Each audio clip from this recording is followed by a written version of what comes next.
Hello,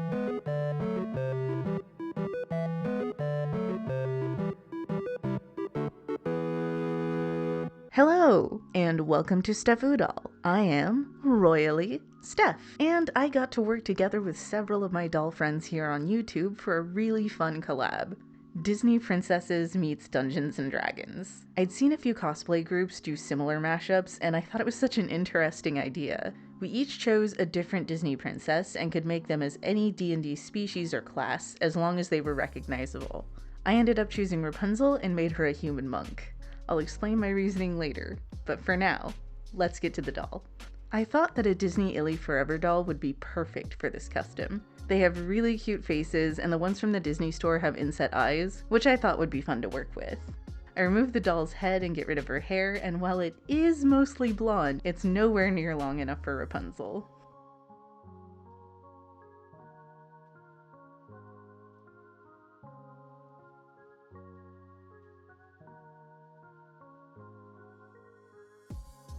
I also removed her inset eyes using a stick to help push them out from the inside.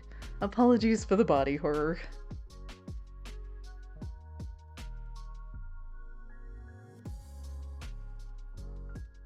Then I remove her factory face with acetone.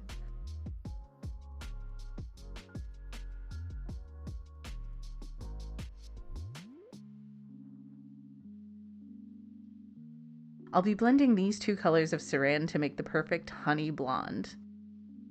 I did the reroot entirely off camera because working with such long hair is really unwieldy.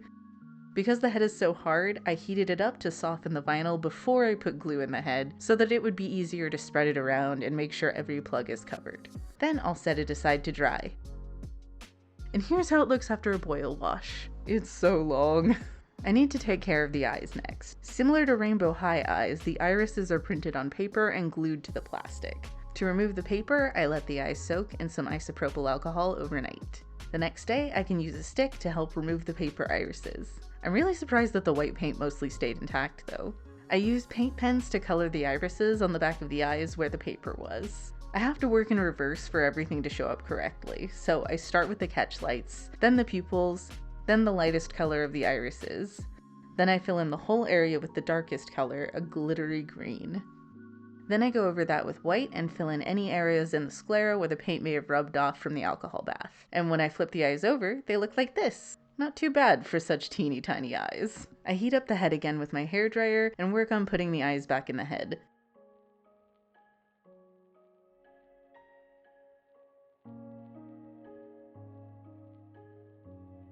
This never gets easier, but I got them in there eventually, thank goodness. I mask off the hair and the eyes and spray the head with a couple of coats of Mr. Super Clear UV Cut Flat, waiting 30 minutes in between each layer. While I draw on her features and give her far too much blush and sparkle, let me tell you why I decided to make Rapunzel a human monk. The human part is easy. I already knew which base doll I wanted to use, and I didn't feel like sculpting elf ears. Though I did think about it. As for choosing monk for her class, well, she runs around barefoot for most of the movie. The entire movie? I can't remember. But at least a good portion of the movie. I don't remember her in shoes. She can do acrobatics with her hair, which she uses as an extension of her body, which it is, obviously. But while monks mostly do unarmed combat, they can also learn to use weapons as an extension of their body. See what I did there? And they can use simple weapons, like, for instance, a frying pan. So to me, it seemed like the most logical class for her, all things considered.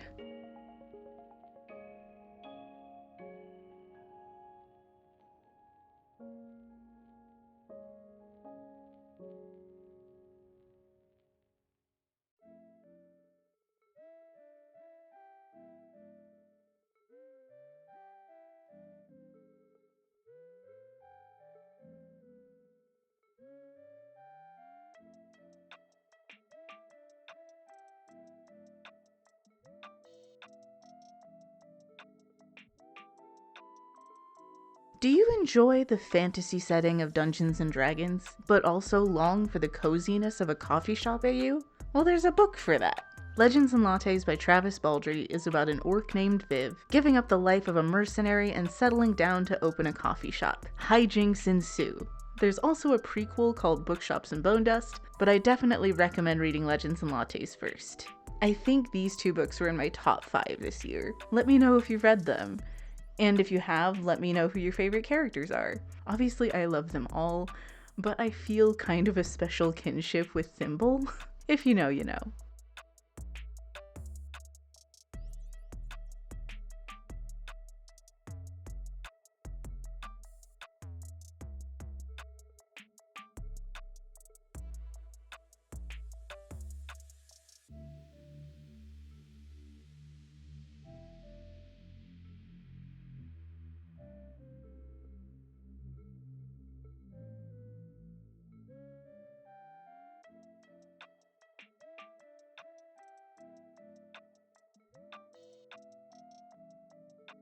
I ended up deciding to blush her body as well. First I sanded off the text from her back, then after spraying the body with MSC like I did with the head, I add blush with chalk pastel and more sparkle.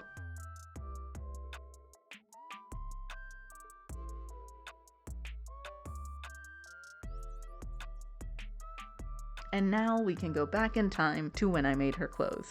I first sew the panels of her shorts together. Then I add some gold embroidery. I attach the leg pieces at the front seam.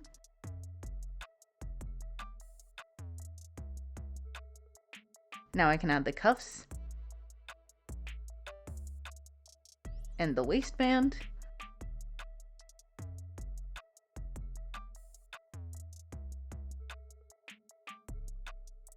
I sew up the back seam part way, then flip the shorts around so I can sew up the inseam from one cuff to the other.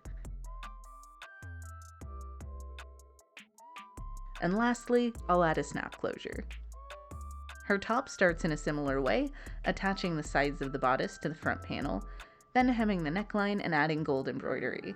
I decided the front panel needed a little something extra, so I used my Cricut to cut out a sun from gold vinyl and ironed it onto the top. I ended up outlining the vinyl with a lavender paint pen to help it stand out a bit more. I lost the footage of the sleeves, oops, but I added pink ribbon, gold embroidery, and hemmed them. That's all I did. And now I can add them to the top.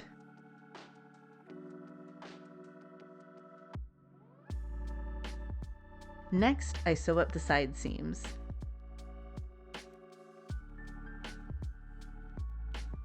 Then I can hem the bottom. And now it just needs some snap closures.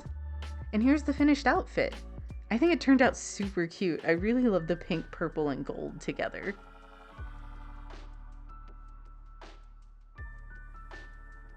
I reattached her head off camera because it's time to tackle that mane of hair.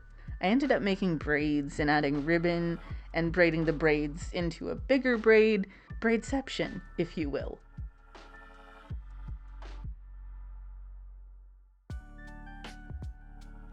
Once that was done, I started gluing on several different kinds of paper flowers. It kind of hurt to glue things onto her hair, but I had to remind myself that there was no way I would ever take the braids out, so it was fine. And it turned out so pretty, so it was worth it.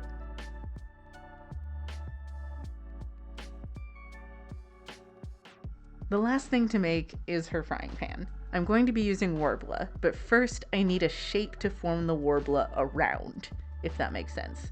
So I took some air dry clay and pressed it into this little plastic container. I marked the height I wanted it to be around the outside.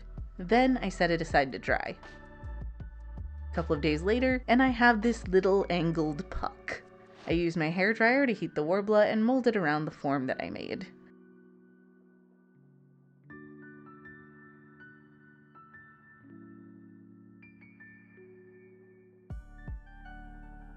I add a little more worbla where the handle will be to give it a bit more strength.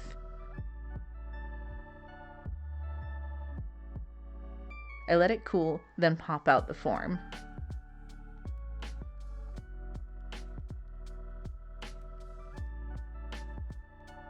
I cut out the shape of the pan, including the handle.